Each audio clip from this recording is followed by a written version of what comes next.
In today's video, I'm going to show you how to troubleshoot and fix the most common Airtable form errors, so you can get your data flowing smoothly again without any frustrating surprises. Whether you're using Airtable for client intake, order submissions, or team check-ins, forms are often the front door to your entire base, and when they break, everything grinds to a halt. If you find this helpful, please like and subscribe, and let's get started. Let's start with the simplest but most overlooked issue. When your new form submissions aren't showing up in your grid view. You've just watched someone fill out the form and hit submit. You flip over to your table and nothing's there. It's easy to panic, but 9 times out of 10, this is just a visibility problem, not a data loss problem. The first thing you want to do is check your view filters. In Airtable, every view can have its own set of filters that hide certain records from that specific view.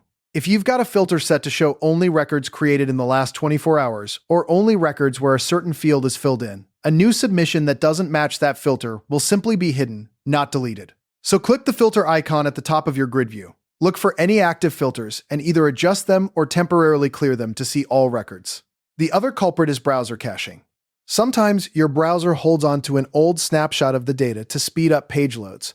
A hard refresh forces your browser to fetch the absolute latest data from Airtable's servers. On Windows, hit Ctrl, Shift, and R at the same time. On Mac, that's Command, Shift, and R. Do that right on your base's page, and you should see those submissions pop up instantly. Now let's talk about a message that can really throw you off a loop. Refresh page to submit. You have a form open in your browser. You've filled it out, and when you click submit, you get that error telling you to refresh. This almost always happens because someone changed the structure of your form after the page was already loaded in that browser tab. Maybe you added a new field, removed one, or updated a drop-down option while that person was still filling it out.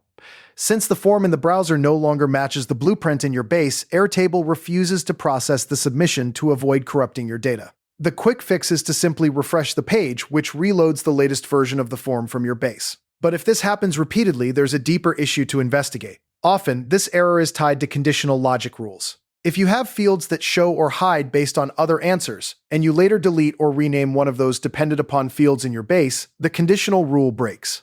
The form doesn't know what to do with that old rule anymore, so it throws the refresh error. To fix this permanently, go into your form builder, click on the field with the conditional logic, and scroll through your rules. Look for any that show a red warning or the word invalid. Remove those broken rules, save your form, and that error will be gone for good. Next up is the dreaded form unavailable message. This one is usually a permissions or capacity problem. The most common cause is that your shared view link has been disabled. In Airtable, when you generate a form, you're essentially creating a special kind of shared view. If you go to your share settings for that table or base, you might see that the share link has been turned off, or maybe the link has been restricted to only people within your workspace. If you've sent the form link to people outside your organization, they'll hit that unavailable wall. Head to the share dialog, check that the form link is enabled, and make sure the sharing permissions are set to anyone with the link if you need public access. The other less obvious cause is that you've hit your workspace's record limit. Every Airtable plan has a cap on how many total records you can store across all your bases. When you hit that cap, new form submissions are rejected because there's simply no room. You'll need to either archive old data, delete unnecessary records, or upgrade your plan to increase your limit. It's worth checking your workspace usage under your account settings to see if you're approaching that ceiling. Moving on to the invalid size error, which you'll typically see when you're using Interface Designer forms. This error is a bit more technical but straightforward to fix. It happens when the field type in your interface form no longer matches the underlying field type in your base table. For example, if you originally built your interface form with a single-line text field, but later went into your base and changed that same field to a long text field or a number field, the interface gets confused because it's expecting one type of input, but the base is now expecting another. The mismatch in data size or type throws the error. The cleanest fix is to delete the problematic field from within your interface form editor. Just click on the field element, hit delete, and then re-add it fresh from the field picker. This forces the interface to resync with the current structure of your base. It's a simple step, but it resolves this error every single time without needing to rebuild your entire interface. Finally, let's address errors in connected formulas.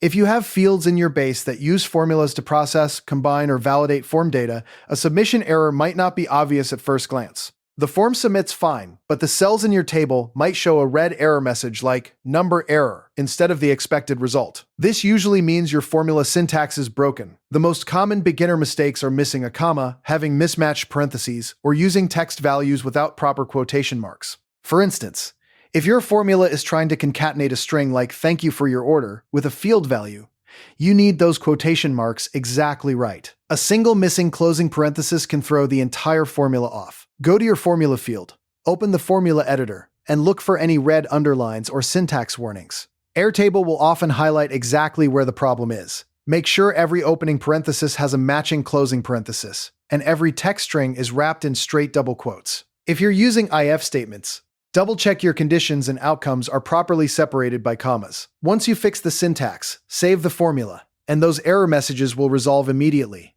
allowing your form data to flow into clean, usable results. And there you have it. You now know exactly how to troubleshoot the 5 most common Airtable form errors, from hidden records and refresh loops to unavailable forms, size mismatches, and formula breakdowns. By understanding what causes each issue, you can fix them quickly and, more importantly, prevent most of them from happening in the first place. If you found this guide helpful, please hit that like button. It really helps more people discover the channel. Drop a comment below and let me know which error you've been wrestling with, or share a tip of your own. And as always, if you want to come back to these steps later, save this video to your playlist. Thanks for watching, and I'll see you in the next one.